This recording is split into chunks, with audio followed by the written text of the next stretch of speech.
اسلام کے غمخوار ہیں علماء دیوبند۔ الحمد لله نحمده ونستعينه ونستغفره ونؤمن به ونتوكل عليه ونعوذ بالله من شرور أنفسنا ومن سيئات أعمالنا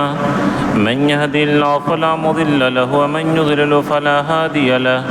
ونشهد أن لا إله إلا الله وحده لا شريك له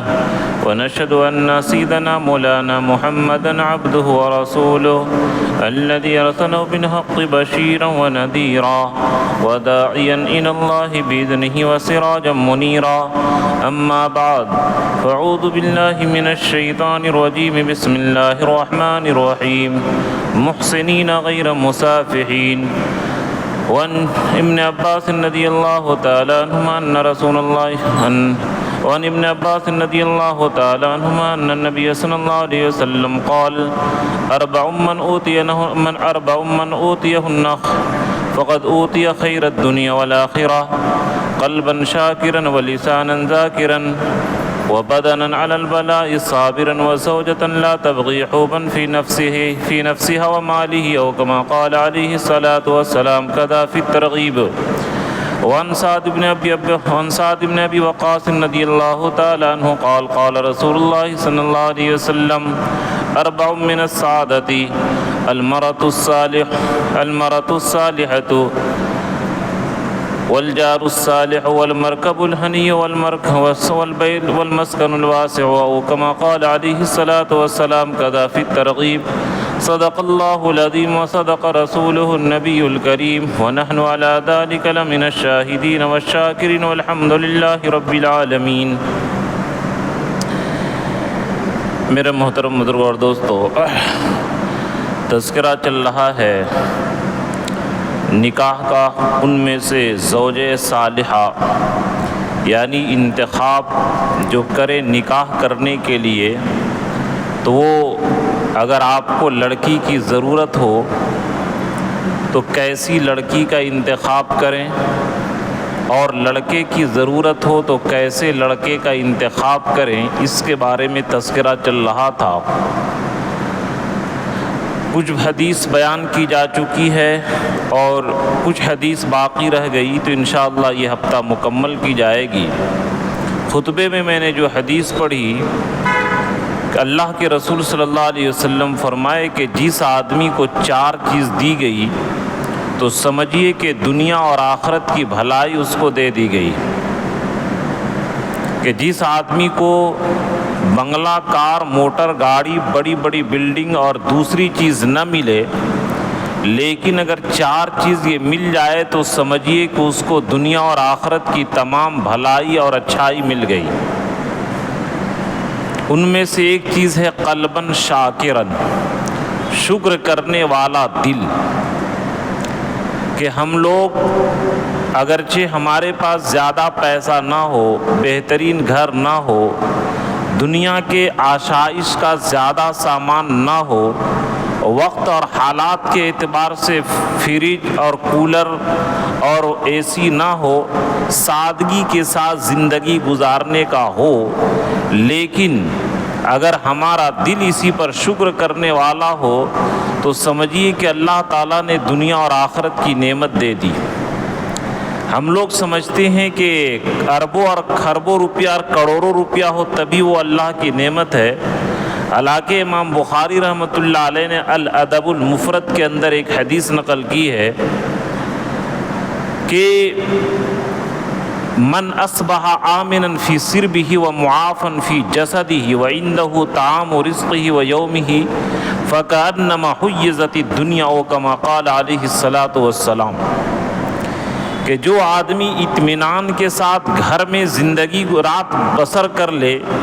اور ایک دن اور اس کے بدن میں عافیت ہو، بدن میں بیماری اور نہ ہو، اور اسی طرح ایک دن کھانے پینے کا ہو، تو یہ اتنی بڑی نعمت ہے، گویا کہ دنیا اور آخرت کی دولت اس کو دے دی گئی۔ تو بہرحال اگر شکر کرنے والا دل کے اللہ کے فیصلے پر اور اللہ کے تقدیر پر جو آدمی راضی رہنا سیکھ لے تو یہ سمجھیے کہ بہت بڑی دولت اس کو مل گئی۔ اسی طرح لساناً ذاکرہ، کہ زبان جو ہے وہ ہمیشہ ذکر میں بالکل تر و تازہ رہتا ہو۔ ذکر کرنے کا مطلب یہی نہیں کہ ہمیشہ تسبیح لے کر کے مسجد میں بیٹھا رہے، بلکہ جو 24 گھنٹے کی جو ضروریات ہے، کھانے کی، پینے کی، گھر میں داخل ہونے کی، آئینہ دیکھنے کی، بیت الخلاء جانے آنے، اور اسی طرح ہر موقع کی جو دعا جس کو مسنون دعا کے اندر ہمارے علماء نے جمع کیا ہے، اس کے ورد کا اہتمام رکھتا ہو، اور اسی طریقے سے اللہ اس کے دل کے اندر موجود رہتا ہو، تو سمجھیے کہ اس کو بھی دنیا اور آخرت کی دولت مل گئی۔ وَبَدَنًا عَلَى الْبَلَاءِ صَابِرًا، اور اسی طریقے سے ایسا بدن جو تکلیف اٹھانے والا ہو، مجاہدہ اور اسٹرگل برداشت کرنے والا ہو، وہ جسم بھی بڑی مبارک ہستی والوں کو ملتی ہے۔ چنانچہ آرام پرست یہ بدن ٹھیک نہیں ہوتا ہے۔ مجاہدہ والی زندگی، دنیا کے لوگ مجاہدہ تو برداشت کرتے ہیں۔ میں سہارنپور میں پڑھتا تھا، ایک بستی ہے کھتا کھیڑی، وہاں سے پورے ورلڈ میں لکڑی کی سپلائی ہوتی ہے۔ رات میں جب وہ کام کرتے ہیں تو اونگ آتی ہے تو اپنے انگلی کو پھاڑ کر کے اس میں مرچ ڈال دیتے ہیں تاکہ مشین میں ہمارا ہاتھ نہ کٹ جائے اور رات میں جاگنے میں آسانی ہو، تکلیف نہ ہو۔ تو لوگ دنیا کے کام میں تو مجاہدہ برداشت کرتے ہیں، لیکن تراویح میں وہی کھڑے ہوں اور بجلی نہ ہو تو مصیبت آ جاتی ہے۔ تہجد کے وقت اگر ہم بیدار ہوں تو ہم کو مصیبت آ جاتی ہے۔ نماز میں اگر امام صاحب لمبی قرات کر دیں تو واہ ویلا مچانا شروع کر دیں، یہ اچھے بدن نہیں ہے، بلکہ علی البلاء صابرن، کہ ایسا بدن جو مصیبت کو برداشت کرنے والا ہو، مجاہدہ کی زندگی کو برداشت کرنے والا ہو، ایسا بدن۔ اور آخری چیز جو فرمائے، وَزَوْجَةً لَا تَبْغِيهِ حُوبًا فِي نَفْسِهَا وَمَالِهِ، کہ ایسی بیوی ملے کہ شوہر کے مال میں خیانت نہ کرے۔ بعض عورتیں شوہر کے مال میں خیانت کرتی کہ شوہر سفر میں جائے تو اپنے شوہر کے مال کو میکے سپلائی کرنا شروع کر دیتی ہیں، یا اپنی کسی سہیلی کو دینا شروع کر دیتی ہیں۔ یہ ٹھیک نہیں ہے، یہ شریعت میں پسند نہیں ہے، بلکہ جس طریقے سے عورت کی یہ خوبی ہے کہ اپنے نفس، اپنی جان، اپنی عزت، اپنی عصمت، اپنی شرمگاہ کی حفاظت کرے شوہر کے علاوہ سے،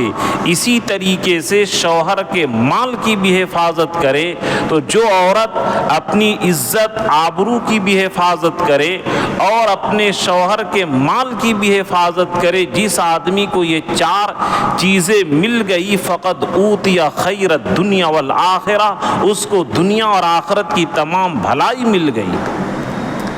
کیونکہ اگر جس آدمی کو یہ زبان ذکر کرنے والا مل جائے، شکر کرنے والا دل اور آخرت کے مجاہدہ برداشت کرنے والا بدن مل جائے اور اس طریقے سے بیوی مل جائے، تو یاد رکھیے کہ دنیا کی بھی زندگی اس کی اچھی گزرے گی اور آخرت کے زندگی کے لیے اس کو اتنی تیاری کے توفیق ملے گی کہ انشاءاللہ آخرت کا بیڑا اس کو پار ہو جائے گا۔ اس لیے شریعت کی جو یہ سب سے پہلے آج ہم لوگ جو شکایت کرتے ہیں کہ ارے میری اولاد بڑی خراب ہے، اولاد بڑی بدماش ہے، تو سب سے بنیادی غلطی یہ ہوتی ہے کہ ہم جو لڑکی تلاش کرتے ہیں، بیوی تلاش کرتے ہیں، ماں بننے والی جس کو تلاش کرتے ہیں، وہ آزاد مزاج، دین سے دور،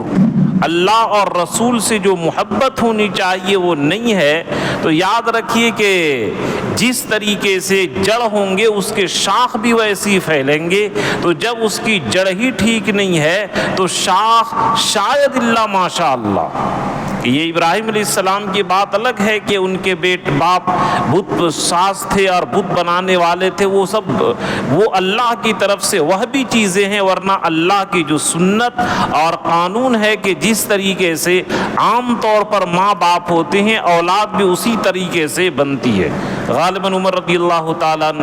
کے پاس ایک آدمی آیا اور بچے کی شکایت کیا، تو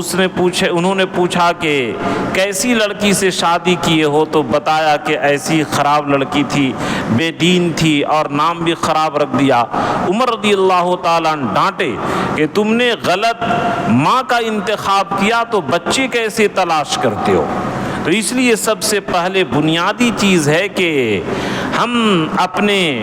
بیٹے کے لیے جو لڑکی تلاش کرے، اپنے لیے لڑکی تلاش کرے، وہ دینداری کو آگے رکھ کر کے تلاش کرے کہ فتربت یداک، اللہ کے رسول صلی اللہ علیہ وسلم نے جو خوشخبری دی کہ اس کے دونوں ہاتھ گھی کے اندر رہیں گے، فاظفر بذات الدین، دین کی بنیاد پر تم نکاح کرو۔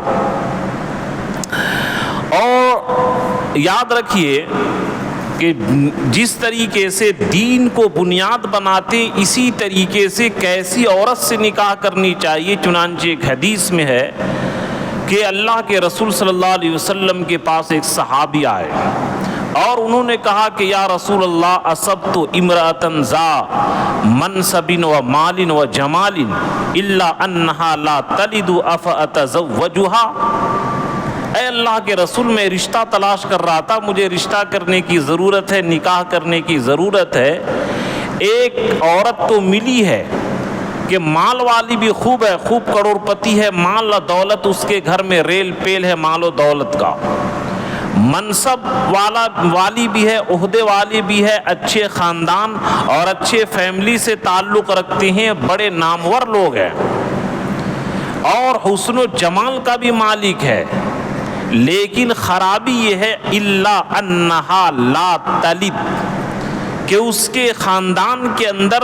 ولادت کا سلسلہ نہیں چلتا، وہ بانجھ عورت ہے۔ افاتزوجھا، کہ وہ مال والی بھی ہے، حسب اور نسب والی بھی ہے، جمال اور خوبصورتی اور حسن والی بھی ہے، کیا میں اس سے نکاح کر لوں؟ اللہ کے رسول صلی اللہ علیہ وسلم منع فرما دیے۔ اسی طرح ایک دوسرے صحابی آئے اور انہوں نے بھی کہا کہ یا رسول اللہ، میں نکاح کے لیے رشتہ تلاش کر رہا ہوں اور مجھے ایک لڑکی ملے، لیکن یہ خوبی ہے، مال حسب جمال سب کچھ ہے، لیکن اس کے اندر خرابی یہ ہے کہ وہ اولاد نہیں جنے گی، بانجھ ہے۔ اللہ کے نبی صلی اللہ علیہ وسلم اس کو بھی منع کر دیے کہ نہیں، اس عورت سے تم نکاح مت کرو۔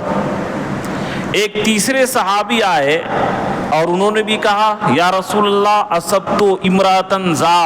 منصب و مال و جمال افاتزوجها،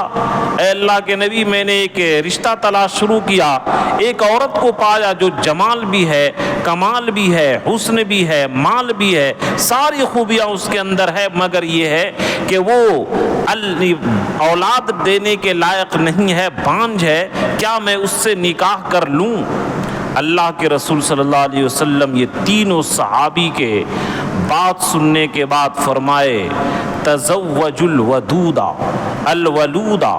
فإنی مکاثر بکم الامم او کما قال، رواہ النسائی،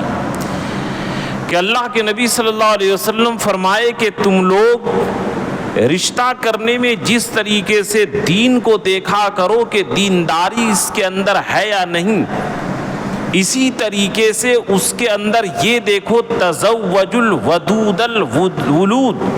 کہ وہ عورت خوب زیادہ شوہر سے محبت کرنے والی ہو، اسی طریقے سے وہ کثرت سے بچہ دینے والی ہو۔ کیوں؟ فإنی مکاثر بکم الامم، کہ میں تمہارے ذریعے قیامت کے دن دیگر امتوں پر فخر کروں گا۔ چنانچہ حدیث میں آتا بھی ہے کہ قیامت کے دن جنتیوں کا 120 صف لگے گا، 120 صف، اس میں سے 80 صف حضور صلی اللہ علیہ وسلم کی امت ہوگی اور بقیہ 1,24,000 نبیوں کی امت 40 صف کے اندر، تمام نبیوں کی امت 40 صف کے اندر نمٹ جائے گی، اور حضور صلی اللہ علیہ وسلم کی امت تنے تنہا 80 صف میں رہے گی، یعنی یہ 1/3 دیگر تمام نبیوں کو ملا کر کے، اور 2 حصہ 2/3 حضور صلی اللہ علیہ وسلم کی امت اور 1/3 تمام نبیوں کے مل کر کے امت رہے گی۔ اس سے حضور صلی اللہ علیہ وسلم کا سر بلند ہوگا، حضور صلی اللہ علیہ وسلم کو خوشی ہوگی۔ اب افسوس ہے یہ جہالت کی بات کہ نعوذ باللہ شاید بعد میں بات بھول جاؤں، قرآن کریم نے بھی اس کو منع کیا ہے،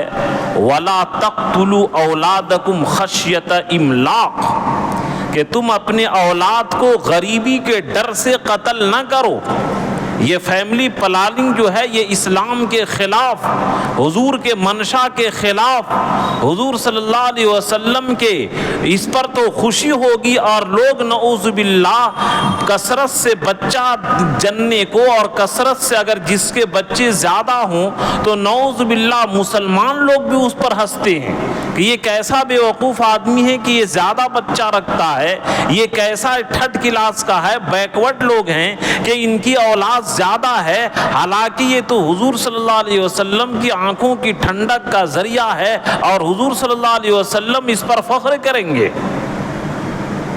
قرآن کریم نے اس کا جڑ کاٹ دیا، لا تقتلوا اولادکم خشیۃ املاق نحن نرزقکم وإیاہم، کہ ہم تم کو بھی رزق دیں گے اور ان بچوں کو بھی رزق دیں گے، بلکہ ان بچوں کی برکت سے تمہارے رزق میں بڑھوتری کر دیں گے۔ آپ کو بھی تجربہ ہوگا کہ شادی سے پہلے آدمی بہت کماتا ہے لیکن پیسہ بچتا اچتا نہیں ہے، اگرچہ شادی کے بعد خرچ بڑھ جاتے ہیں، لیکن اللہ تعالیٰ ان بچوں کی برکت سے اللہ تعالیٰ روزی کو بڑھا دیتے ہیں۔ اسی طرح ایک بات یاد رکھیے، حل ترزقون الا بضعفائکم،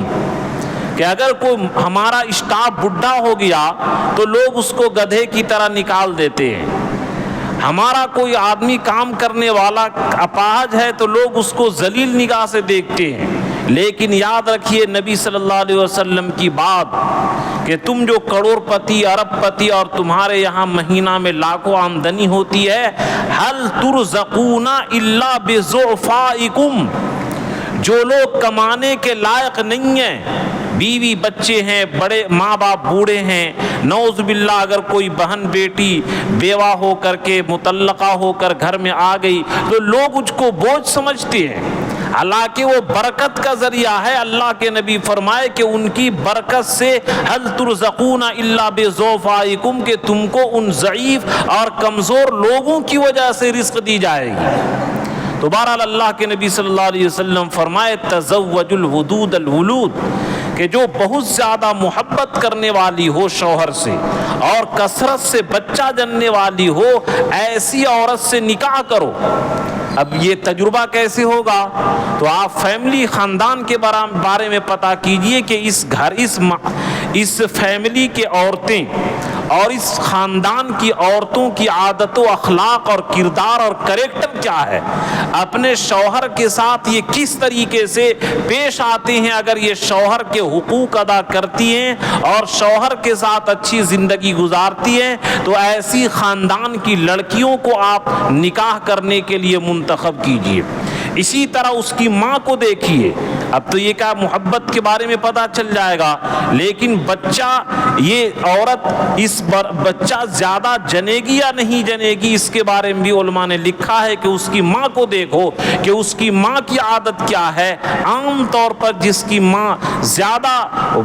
بچہ جننے والی ہو اس کی بیٹیوں کے بارے میں بھی علماء نے لکھا ہے کہ اس کی بھی وہی عادت ہوگی۔ اس لیے میرے دوستو، اور یہ وَابْتَغُوا مَا كَتَبَ اللَّهُ لَكُمْ، کہ اللہ اللہ تعالیٰ نے جو اولاد تمہارے لیے نکاح کے ذریعے لکھا ہے اس کو تم تلاش کرو۔ یہ نکاح کرنے کا مقصد جس طریقے سے ایک دینداری ہے، اسی طریقے سے تم جو ہے دوسرے نمبر پر ولادت کو بھی دیکھا کرو، اور جس کے بال بچے زیادہ ہوں ان کو گھٹیا مت سمجھیے، ان کے اوپر ہنسیے مت۔ اس زمانے میں جہالت کی وجہ سے اور انگریزوں کی فیشن کی وجہ سے اور غیر مسلموں کے کلچر سے متاثر ہو کر کے نعوذ باللہ جن کے اولاد زیادہ ہو ایسے مسلمان پر لوگ مسلمان ہنستے ہیں، نعوذ باللہ۔ یہ بددینی کی بات، نبی صلی اللہ علیہ وسلم کے میشن کے خلاف ذہنیت اور قرآن اور حدیث کے خلاف یہ ذہنیت ہے۔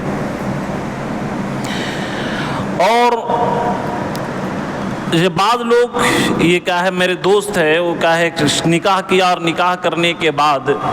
نعوذ باللہ اسی دن سے مقدمہ اور اسی دن سے وارنٹ وغیرہ آ گیا، تو کچھ دوستوں نے بتا دیا کہ نعوذ باللہ تمہاری بیوی منحوس ہے، اس لیے تمہارے اوپر یہ سب مصیبتیں آ رہی ہیں۔ میرے دوستو، پھر میں نے اس کو سمجھایا، ذہن کو صفائی کیا، اور جو بھی ہوتا معمولات وغیرہ جو ہوتا ہے وہ سب دیے۔ تو یہ بھی کبھی مت سمجھنا چاہیے جو حدیث میں آیا ہے الشوم فی الدار والمرکبی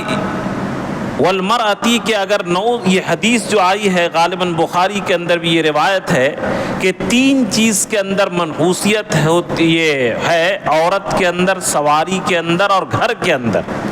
اس حدیث کو لکھنے کے بعد محدثین نے اور علماء کرام نے لکھا ہے کہ اگر نعوذ باللہ اسلام کے اندر اگر منحوسیت ہوتی تو عورت کے اندر، گھر کے اندر اور اسی طرح سواری کے اندر ہوتی، لیکن دوسری حدیث میں اللہ کے رسول صلی اللہ علیہ وسلم نے صاف فرما دیا لا شؤوم فی الاسلام، اسلام کے اندر منحوسیت اور بدشگونی نہیں ہے، بلکہ اسلام کے اندر تو نیک فعلی ہے۔ اس لیے نعوذ باللہ اگر کسی کے شادی کے بعد رزق میں تنگی ہو تو عورت کی وجہ سے نہیں بلکہ اس کی بدعملی کی وجہ سے کہ پہلے روزہ نماز زیادہ کرتا تھا، شادی کی وجہ سے نعوذ باللہ نماز میں ڈنڈی مار رہا ہے، نماز میں کمی کر دیا، اللہ کے دین میں جو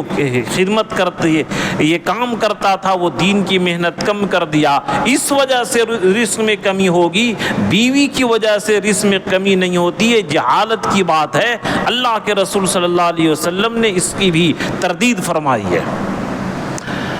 اور یاد رکھیے کہ بالکل مال کی وجہ سے اور خاندان کی وجہ سے حسن و جمال یہ الگ بات ہے کہ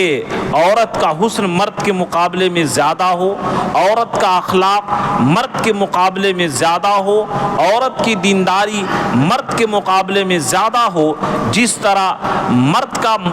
مرد مالداری میں عورت کے اعتبار سے زیادہ ہو، خاندان میں عورت کے اعتبار سے زیادہ ہو، یہ ایک الگ چیز ہے۔ اور اسی طرح عمر میں مرد زیادہ ہو عورت کم ہو، ایک علماء نے یہ کفو لکھا ہے، انشاءاللہ اس کا بیان اگلے ہفتہ ہوگا۔ تو بہرحال یہ ایک الگ چیز ہے، لیکن مقصد جو ہو وہ دین کو آپ آگے رکھیے گا تو انشاءاللہ اس شادی کے اندر برکت ہوگی۔ اور شاید بعد میں بھول جاؤں اور بعض لوگ نہ رہیں، اس کے اندر عام طور پر شادی کے اندر جو گڑبڑی ہوتی ہے اور شریعت کے مطابق شادی نہیں ہو پاتی ہے، میں نے جو اس پر ریسرچ کیا اور میں نے جو اس پر غور کیا، اس کی سب سے ایک بنیادی وجہ یہ ہے کہ شادی اور بیاہ کے موقع پر، نکاح کے موقع پر حکومت بھی عورتوں کی چلتی ہے، مردوں کی حکومت نہیں چلتی ہے۔ اور عورتوں کے بارے میں اللہ کے رسول جو فرمائے ہن ناقصات العقل والدین، کہ شوق کب پورا کریں گے، شادی بار بار تھوڑی ہوتی ہے۔ جہاں شادی کا باغ ڈور اور شادی کی حکومت عورت کے ہاتھ میں چلی گئی، وہ ہو ہی نہیں سکتا ہے کہ شریعت کے مطابق نکاح ہو جائے۔ وہاں پر اگرچہ اس کے شوہر مفتی ہو، لیکن وہ شوہر سے مسئلہ نہیں پوچھے گی، بلکہ بوڑھی عورتیں جو رسم و رواج والی ہیں ان کا وہاں پر فتویٰ چلتا ہے۔ تو شادی میں عام طور پر حکومت عورتوں کی چلتی ہے اور فتویٰ بھی عورتوں کا چلتا ہے۔ تو تو یہ بنیادی وجہ۔ دوسری وجہ کہ جس شادی بیاہ کے اندر بارات ہو،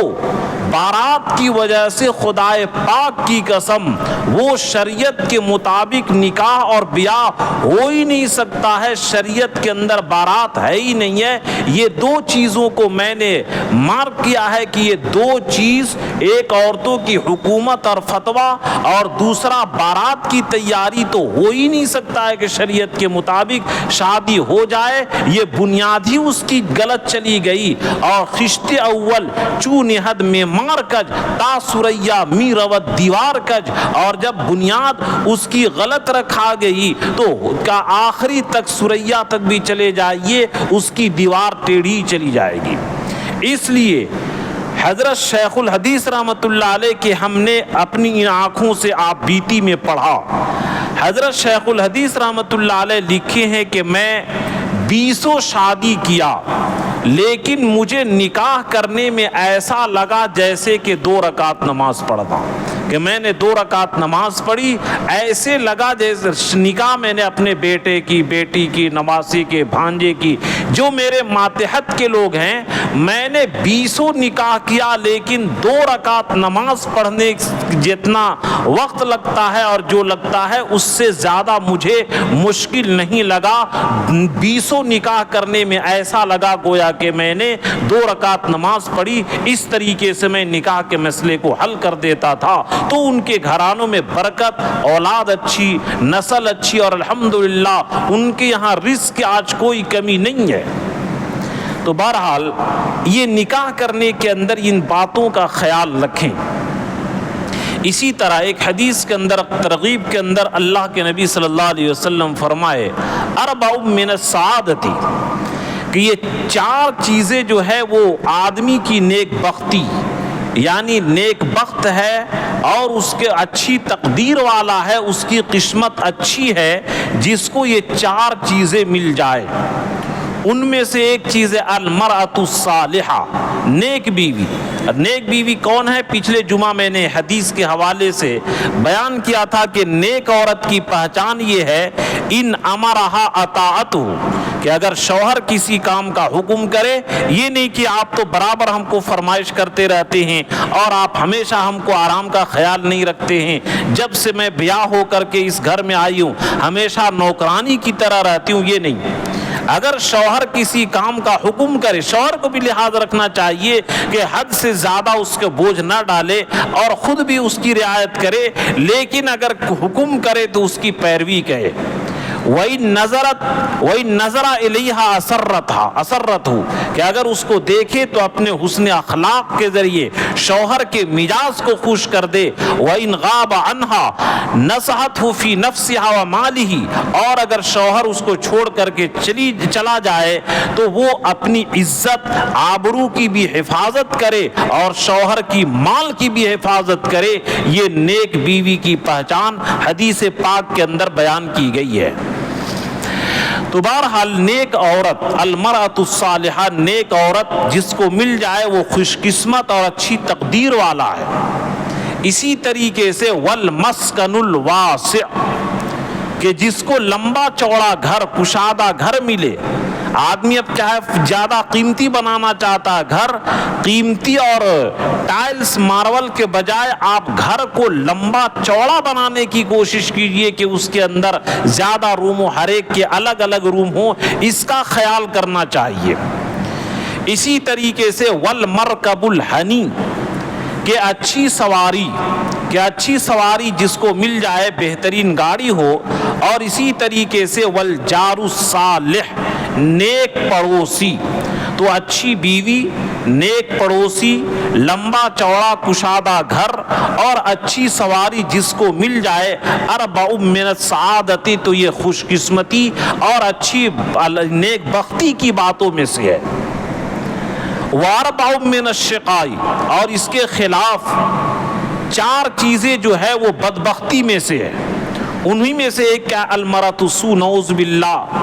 بری عورت۔ جس طرح لوگ ڈاکٹر کے پاس اپنی تمام بیماری بیان کرتے ہیں تو لوگ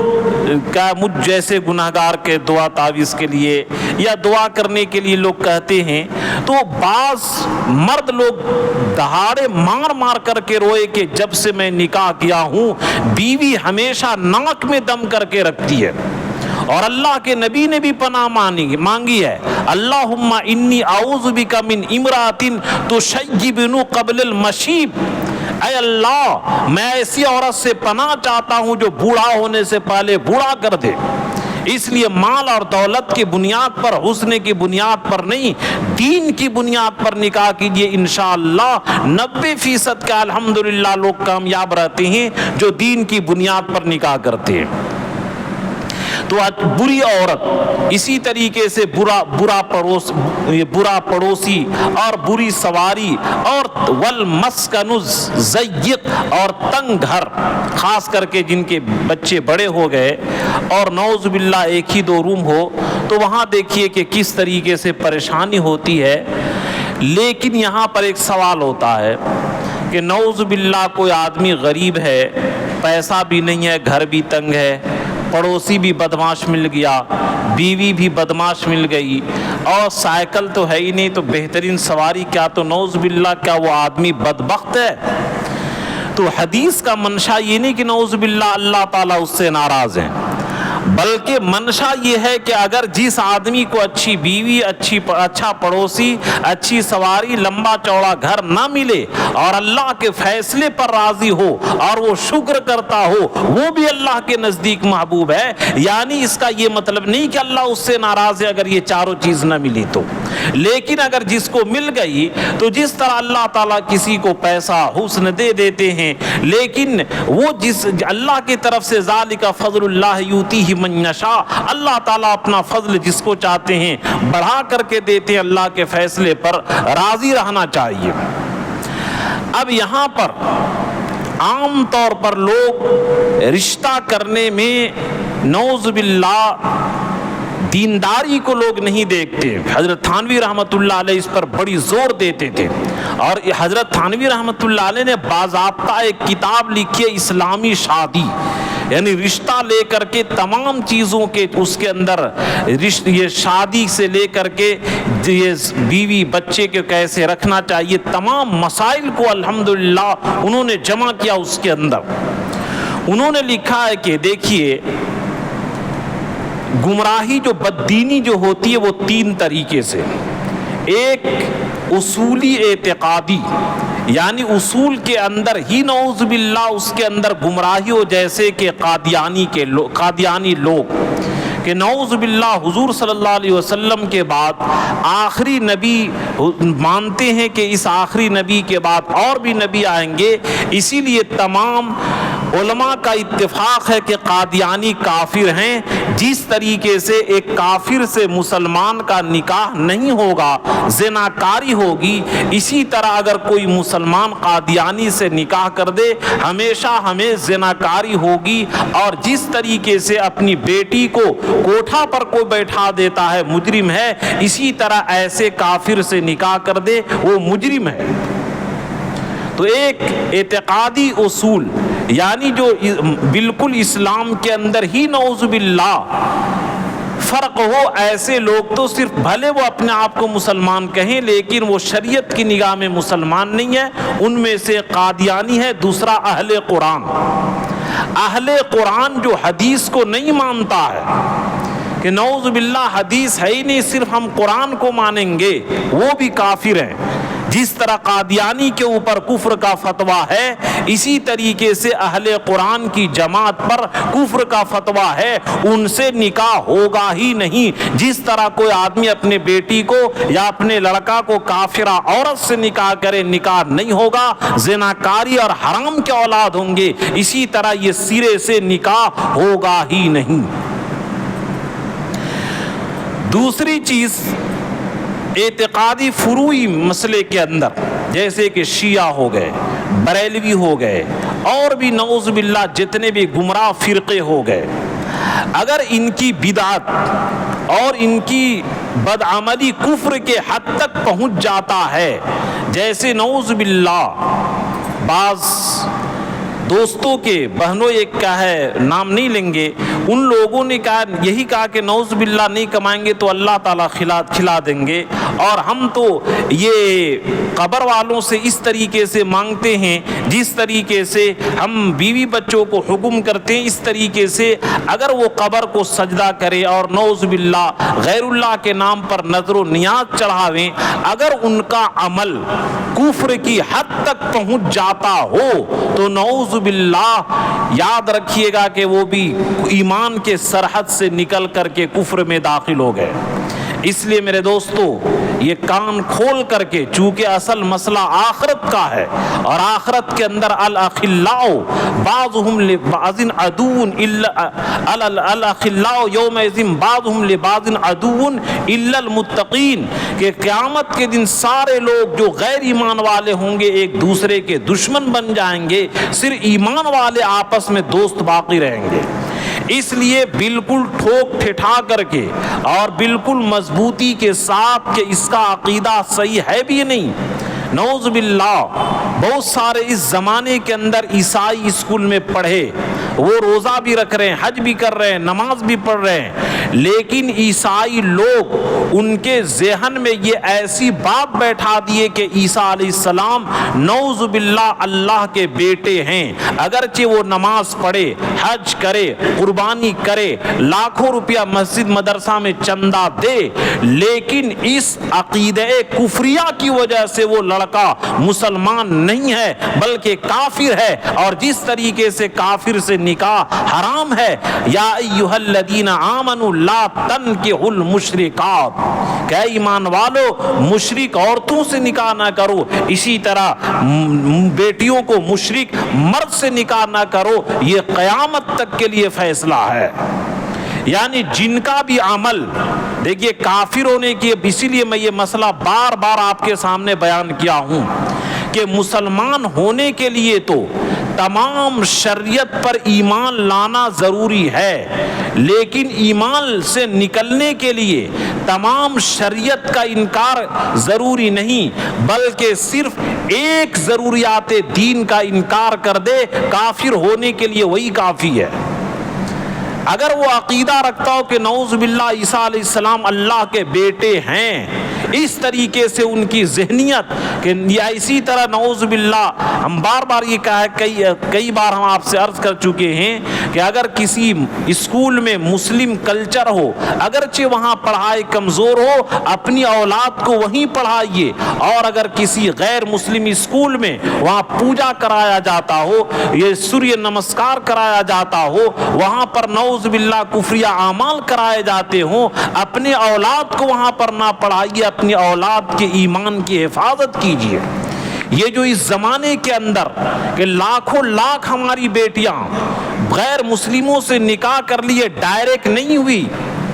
یہ ان غیر مسلم لڑکوں سے جو ہماری بیٹیاں نکاح کی، یہ جو آپ ایک کلاس سے لے کر 10 کلاس اور کیا ہے ایم اے کرنے تک، بی اے کرنے تک روزانہ ان کے ذہن میں جو کفر گھسایا گیا، اس کفر کے گھسانے کی وجہ سے ان بچیوں کے دل سے کفر کی نفرت نکل گئی اور ایمان اور کفر ان کے دل کے اندر برابر ہو گیا۔ لیکن اگر ان بچیوں کو اگر کفر کے ماحول میں نہیں پڑھایا جاتا، ہرگز ہماری بچیاں کافروں سے نکاح نہیں کرتی۔ اس لیے کہ اپنے بچے اور بچیوں کو نکاح کرنے کے لیے دینداری کو دیکھیے، ڈاکٹر انجینئر کو مت دیکھیے، کہ ان کا ڈاکٹر کے ساتھ پہلے نمبر پر ایمان ہونا دیکھیے، انجینئر ہونے کے ساتھ پہلے نمبر پر ان کا ایمان چیک کیجئے، ان کا ایمان ہے یا بھی نہیں۔ صرف دولت کی بنیاد پر ان کے ساتھ نکاح مت کر دیجئے، ورنہ یاد رکھیے کہ کیا ہے دولت کی بنیاد پر صرف نکاح ہو اور دین نہ ہو تو یاد رکھیے کہ دنیا کے اندر اگر دیندار بچی ہو تو یاد رکھیے کہ اس کا نباہ اس کے ساتھ نہیں ہو سکتا ہے۔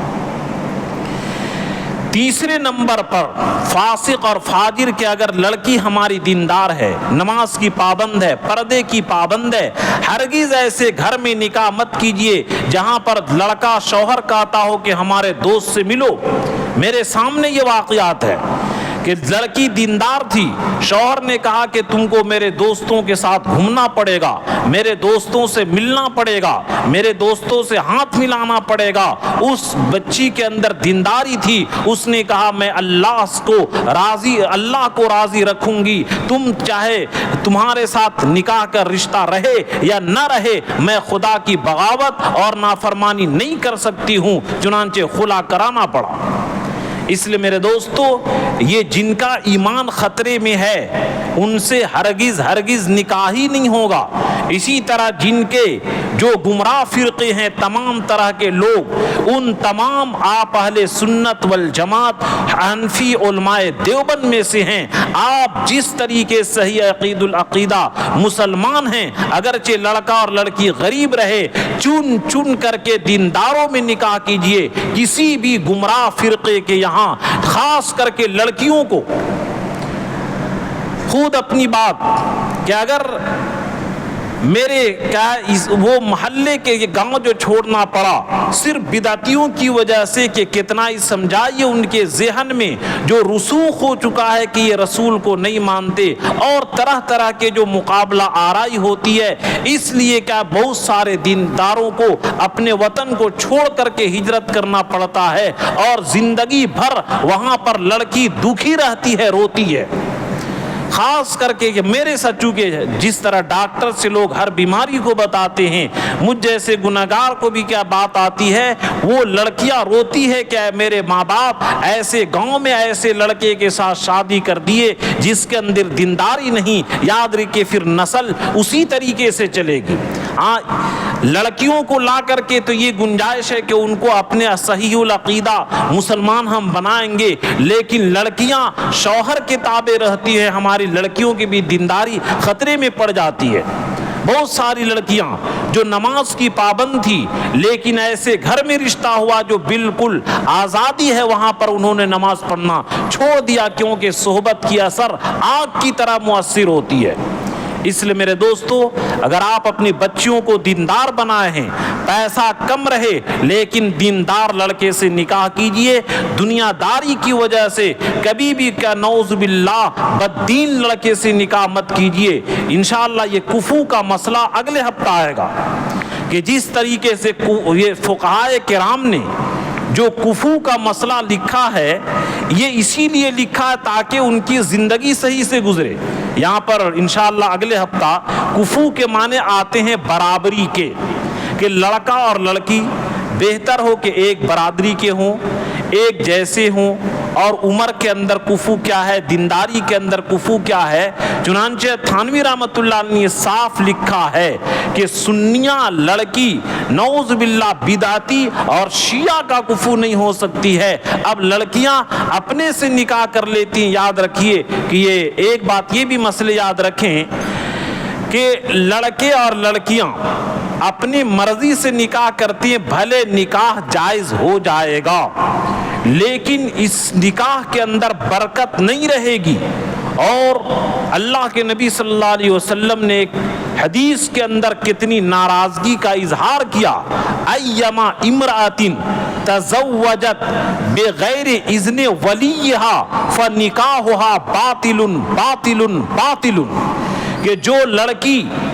اپنے ولی یعنی گارجین کے اجازت کے بغیر نکاح کرے، اس کا نکاح باطل ہے باطل ہے باطل ہے۔ اگرچہ دوسری حدیث کی بنیاد پر نکاح ہو جائے گا، ایک الگ چیز ہے، لیکن یاد رکھیے کہ جس نکاح کے اندر برکت اور خیر اور خوبی اور بھلائی ہو، وہ ماں باپ کی رضامندی بھی چاہیے، کہ جو ماں باپ اتنی قربانی دیے ان کے منشا کو مت توڑیے۔ ان کے بھی ارمان ہوتے ہیں کہ ہم اپنی بچی کے لیے اچھا لڑکا اور اپنے لڑکے کے لیے اچھی لڑکی تلاش کریں۔ کوئی بھی والدین اپنے اولاد کے ساتھ اس بارے میں ظلم کرنا نہیں چاہتی ہے۔ انشاءاللہ یہ باقیہ باتیں آگے آئیں گی۔ صرف ایک بات کہ بعض لوگوں نے ہم سے سوال کیا کہ جب مذہب اسلام کے اندر یہ ہے لا فضل لعربی علی اجمی، کہ مذہب اسلام کلمہ کی بنیاد پر تمام مسلمان برابر ہیں، جب تمام مسلمان برابر ہیں تو فقہائے کرام نے یہ کیوں لکھا کہ برابری ایک ہو تو بہتر ہے، اور یہ برابری ہونا چاہیے، یہ ہونا چاہیے، ہر ایک سے نکاح کرنا چاہیے، یہ عصبیت کے اسلام جڑ کاٹ دیتا ہے اور تمام جاہلانہ رسم کو ختم کیا ہے، تو یہ کفو کا مسئلہ یہ تو شریعت کے خلاف نظر آتا ہے۔ تو دیکھیے ایک مسئلہ ہوتا ہے جائز کا کہ اگر سید کا لڑکا پٹھان کے لڑکی یا دوسرے کسی بھی برادری سے نکاح کرے، تمام علماء کے نزدیک نکاح جائز ہے، اس میں کوئی حرج کی بات نہیں ہے۔ لیکن علماء نے جو لکھا ہے کہ نکاح کا جو مقصد ہے لِتَسْكُنُوا إِلَيْهَا، تاکہ تم بیوی سے سکون حاصل کرو اور بیوی مرد سے سکون حاصل کرے۔ یاد رکھیے کہ یہ سکون اسی وقت مل سکتا ہے جبکہ دونوں کفو کے ہوں۔ تو کفو کا جو نکاح کے اندر فقہا نے جو لکھا ہے وہ عصبیت کی وجہ سے نہیں لکھا ہے، بلکہ انتظامی مصلحت کی وجہ سے لکھا ہے کہ جس طریقے سے مثال کے طور پر ماروتی کے اندر ایک ٹائر تو ماروتی کا ہو اور ایک ٹائر ٹریکٹر کا ہو، تو کیا وہ ماروتی چلے گی صحیح سے؟ ماروتی نہیں چل سکتی ہے۔ اسی طریقے سے جس مثال کے طور پر عورت ہو عطار کے گھرانے کا اور مرد ہو چمڑیا کے گھرانے کا، عطر والی عورت چمڑیا کے گھر جائے گی، اس کی زندگی خراب ہو جائے گی اور اس کو زندگی گزارنا مشکل ہو جائے گا۔ تو فقہا نے جو کفو کا اعتبار کیا ہے لانتظام المصالح، مصلحت کی وجہ سے اور طبیعت کی میل کی وجہ سے، تاکہ میاں بیوی کی زندگی اچھی سے گزرے، اس لیے شریعت نے اس کا اعتبار کیا ہے۔ اس لیے انشاءاللہ اگلے ہفتہ کفو کا بیان ہوگا کہ کفو کا اعتبار کیوں کیا گیا ہے، اور دوسری چیز کے لیے اللہ کے رسول صلی اللہ علیہ وسلم حکم بھی دیے ہیں کہ جس عورت سے نکاح کرنا اس کو ایک نظر دیکھ لو۔ یہ دیکھنا رشتہ دیکھنے کے لیے، رشتہ کرنے کے لیے لڑکا یا لڑکی دیکھنے کا طریقہ کیا ہے، اس کا بیان اور کفو کا بیان انشاءاللہ اگلے ہفتہ ہوگا۔ اللہ ہم تمام مسلمانوں کو شریعت کے مطابق نکاح کرنے کی توفیق عطا فرمائے۔